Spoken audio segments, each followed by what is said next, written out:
ನಮಸ್ಕಾರ ವೀಕ್ಷಕರಿಗೆಲ್ಲ ಮಕರ ಸಂಕ್ರಾಂತಿ ಹಬ್ಬದ ಹಾರ್ದಿಕ ಶುಭಾಶಯಗಳು. ಇವತ್ತು ನಮ್ಮ ಮನೆಯಲ್ಲಿ ಸಂಕ್ರಾಂತಿ ಹಬ್ಬನ ಆಚರಿಸೋಣ ಅಂತ ಹಾಗೆ ಅದರದ್ದೊಂದು ವೀಲಾಗ್ ಮಾಡೋಣ ಅಂತ ಇಬ್ಬರು ಅಂದ್ಕೊಂಡ್ವಿ. ಮೊದಲಿಗೆ ದೇವ್ರ ಪೂಜೆ ಮಾಡಿದ್ವಿ ಸಿಂಪಲ್ಲಾಗಿ. ನೈವೇದ್ಯಕ್ಕೆ ಹಣ್ಣು, ಎಳ್ಳು, ಬೆಲ್ಲ ಹಾಗೂ ಸಿಹಿ ಅವಲಕ್ಕಿ, ಮೊಸವಲಕ್ಕಿ ಎಲ್ಲ ಇಟ್ಟಿದ್ವಿ. ದೇವ್ರಿಗೆ ದೀಪ ಹಚ್ಚಿ ಒಂದು ಆರತಿ ಎತ್ತಿ ನಂತರ ದೇವಸ್ಥಾನದ ಕಡೆಗೆ ಹೊರಟ್ವಿ. ಸಂಕ್ರಾಂತಿ ಹಬ್ಬದ ಆಚರಣೆಯಲ್ಲಿ ಬಂದುಬಿಟ್ಟು ಒಂದು ಭಾಗದಿಂದ ಇನ್ನೊಂದು ಭಾಗಕ್ಕೆ ಅಥವಾ ಒಂದು ಸ್ಟೇಟಿಂದ ಇನ್ನೊಂದು ಸ್ಟೇಟಿಗೆ ತುಂಬ ವೇರಿಯೇಷನ್ಸ್ ಇದೆ. ನಿಮ್ಮ ಕಡೆ ಹೇಗೆ ಆಚರಣೆ ಮಾಡ್ತಾರೆ ಅನ್ನೋದನ್ನು ಕಮೆಂಟ್ ಸೆಕ್ಷನಲ್ಲಿ ತಿಳಿಸಿ. ಸೌಜುಗೆ ಇಷ್ಟ ರಂಗೋಲಿ ಹಾಕಕ್ಕೆ ಬರೋದು. ನಾವು ದೇವಸ್ಥಾನಕ್ಕೆ ಹೋಗ್ತಾ ಇದ್ದಾಗ ದಾರಿ ಉದ್ದಕ್ಕೂ ಮನೆ ಮುಂದೆ ತುಂಬ ಚಂದವಾಗಿರೋ ರಂಗೋಲಿಗಳನ್ನ ಹಾಕಿದರು. ಸೊ ರಾಘವೇಂದ್ರ ಸ್ವಾಮಿ ದೇವಸ್ಥಾನ ದರ್ಶನ ಮಾಡಿಕೊಂಡು ಆಶೀರ್ವಾದ ಪಡ್ಕೊಂಡು ಹಾಗೆ ಮತ್ತೆ ವಾಪಸ್ ಮನೆಗೆ ಬಂದ್ವಿ. ನಮ್ಮಿಬ್ಬರಿಗೆ ಮನೆಯಲ್ಲಿ ಹಬ್ಬದೂಟ ಮಾಡೋಣ ಅಂದ್ಕೊಂಡ್ವಿ. ಈ ಬಯಲುಸೀಮೆ ಕಡೆ ಎಲ್ಲ ಇವತ್ತು ರೊಟ್ಟಿ ಅವೆಲ್ಲ ಮಾಡ್ತಾರೆ. ಸೊ ನಮಗೆ ಅವೆಲ್ಲ ಬರೋಲ್ಲ. ನಾವು ಸಿಂಪಲ್ಲಾಗಿ ಖಾರ ಪೊಂಗಲು, ಸಿಹಿ ಪೊಂಗಲು, ಒಂದಿಷ್ಟು ಸಾರು ಎಲ್ಲ ಮಾಡೋಣ ಅಂದ್ಕೊಂಡ್ವಿ. ಸೊ ಮೊದಲಿಗೆ ಪೊಂಗಲ್ ಮಾಡ್ತಾಯಿದ್ದೀವಿ. ಸಿಹಿ ಪೊಂಗಲ್, ಖಾರ ಪೊಂಗಲ್ ಎರಡಕ್ಕೂ ಒಟ್ಟಿಗೆ ಅಕ್ಕಿ ಮತ್ತು ಬೇಳೆನ ಕುಕ್ಕರಲ್ಲಿ ಬೇಯಿಸ್ಕೊಂಡ್ವಿ.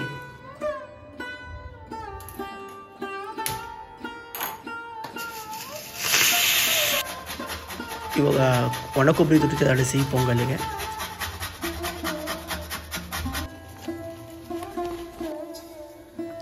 ಈಗ ಸಿಹಿ ಪೊಂಗಲಿಗೆ ಬೆಲ್ಲದ ಪಾಕಕ್ಕೆ ರೆಡಿ ಮಾಡ್ಕೊತಾ ಇದ್ದೀನಿ. ಅನ್ನ ಬೇಳೆ ಮಿಶ್ರಣ ರೆಡಿಯಾಗಿದೆ.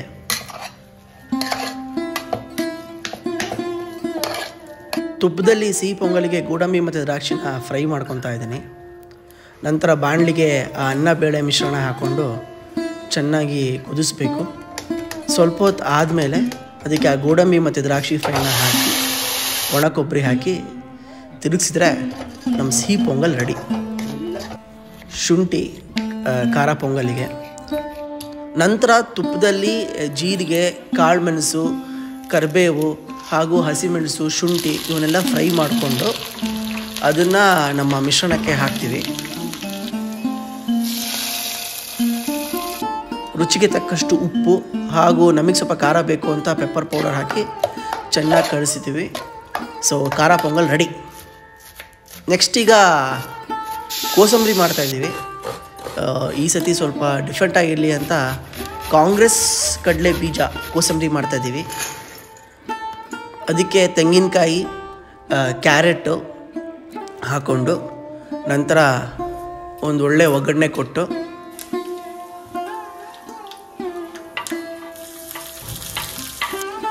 ಆ ಒಗ್ಗರಣೆನ ಕೋಸಂಬರಿಗೆ ಹಾಕಿ ರುಚಿಗೆ ತಕ್ಕಷ್ಟು ಉಪ್ಪು, ನಿಂಬೆಹಣ್ಣು ಹಾಕಿ ಕಳಿಸಿದರೆ ನಮ್ಮ ಕಾಂಗ್ರೆಸ್ ಮಸಾಲ ಕೋಸಂಬರಿ ರೆಡಿ.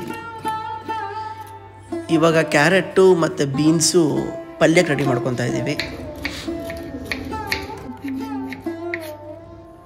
ತರಕಾರಿನ ಒಂದು ಕುದಿ ನೀರಲ್ಲಿ ತೆಗಿತಾ ಇದ್ದೀವಿ. ಒಗ್ಗರಣೆ ರೆಡಿ ಮಾಡ್ಕೊತಾ ಇದ್ದೀವಿ. ಸಾಸಿವೆ, ಕಡಲೆಬೇಳೆ, ಉದ್ದಿನಬೇಳೆ,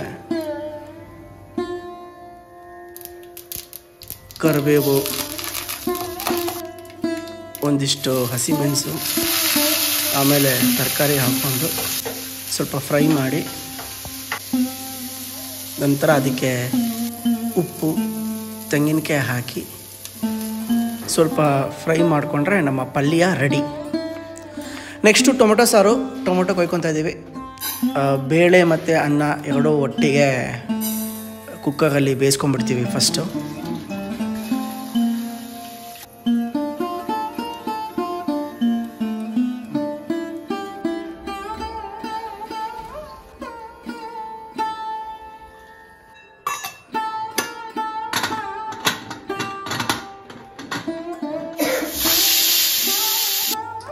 ಅನ್ನ ಬೇಳೆ ರೆಡಿಯಾಗಿದೆ.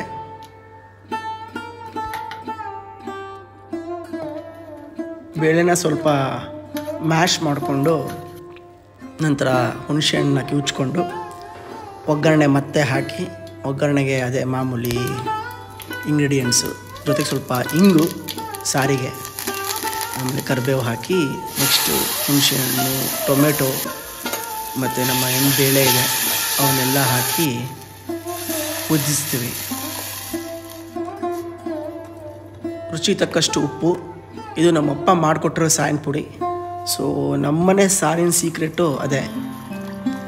ಎಲ್ಲವನ್ನು ಹಾಕ್ಕೊಂಡಿದ್ದೀವಿ. ಚೆನ್ನಾಗಿ ಕುದಿಸಿದ ಮೇಲೆ ಸ್ವಲ್ಪ ಕೊತ್ತಂಬರಿ ಉದಿಸಿದ್ರೆ ಬಿಸಿ ಬಿಸಿ ಸಾರು ರೆಡಿ. ಮೇಡಮ್ ಈಗ ಬಜ್ಜಿ ರೆಡಿ ಮಾಡ್ಕೊತಿದ್ದಾರೆ.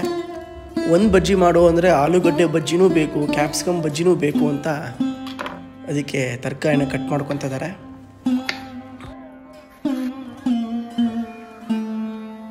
ಬಾಣಲಿಯಲ್ಲಿ ಎಣ್ಣೆ ಕುದಿಯೋಕೆ ಇಟ್ಬಿಟ್ಟು ಈಗ ಬಜ್ಜಿಗೆ ಹಿಟ್ಟು ಕಲಿಸ್ಕೊತಾ ಇದ್ದೀವಿ. ಕಡಲೆ ಹಿಟ್ಟು, ಅಕ್ಕಿ ಹಿಟ್ಟು, ಉಪ್ಪು, ಖಾರದ ಪುಡಿ, ಜೀರಿಗೆ, ನೀರು ಹಾಕಿ ಒಂದು ಹದ ಬರೋ ಅಷ್ಟು ಕಲಿಸ್ಕೊಂಡ್ಬಿಟ್ಟು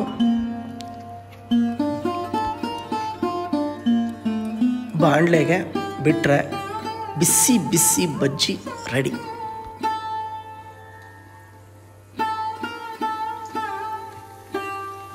ಸೊ ಎಲ್ಲರೂ ಕೇಳ್ಬೋದು, ಮನೇಲಿ ಇರೋದೇ ಇಬ್ಬರು, ಯಾಕೆ ಇಷ್ಟೊಂದು ಅಡುಗೆ ಅಂತ. ಸುಮ್ಮನೆ ಒಂದು ಪಾಸಿಟಿವ್ ವೈಬ್ಸ್ ಇರಲಿ. ಆಮೇಲೆ ನಾವಿಬ್ಬರು ಆ್ಯಕ್ಚುಲಿ ಕುಕ್ಕಿಂಗನ್ನು ಲವ್ ಮಾಡ್ತೀವಿ.